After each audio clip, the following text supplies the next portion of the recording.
যুক্তরাষ্ট্র হরমুজ প্রণালীর নিয়ন্ত্রণ নেবে বলে মন্তব্য করেছেন মার্কিন প্রেসিডেন্ট ডোনাল্ড ট্রাম্প।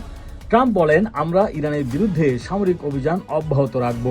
আমরা আশা করছি অন্যান্য মধ্যপ্রাচ্যের দেশগুলো এই অভিযানের খরচ বহন করবে।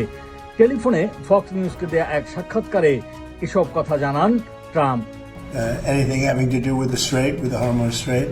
ট্রাম্প বলেন, আমরা হরমুজ প্রণালীকে দখল করে নিচ্ছি, ইরানের কিছুই নেই। যুক্তরাষ্ট্র হরমুজের মধ্য দিয়ে নৌ চলাচল সুরক্ষার দায়িত্ব নেবে, আমরা এর রক্ষক হয়ে উঠব। পরে তিনি ট্রুথ সোশ্যালে একটি পোস্টে এ সম্পর্কে বিস্তারিত ব্যাখ্যা দিয়ে বলেন, ওয়াশিংটন ইরানি জাহাজ চলাচলের উপর অবরোধ পুনর্বহাল করবে এবং অন্য সব বাণিজ্যিক জাহাজকে যাতায়াতের অনুমতি দেবে।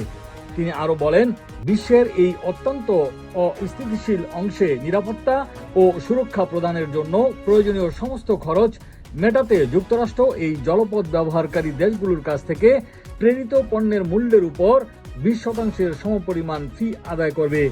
যুক্তরাষ্ট্রের মিত্ররা এই ধরনের ব্যবস্থায় সম্মত হয়েছে কিনা তা তাৎক্ষণিকভাবে এখনো স্পষ্ট হওয়া যায়নি।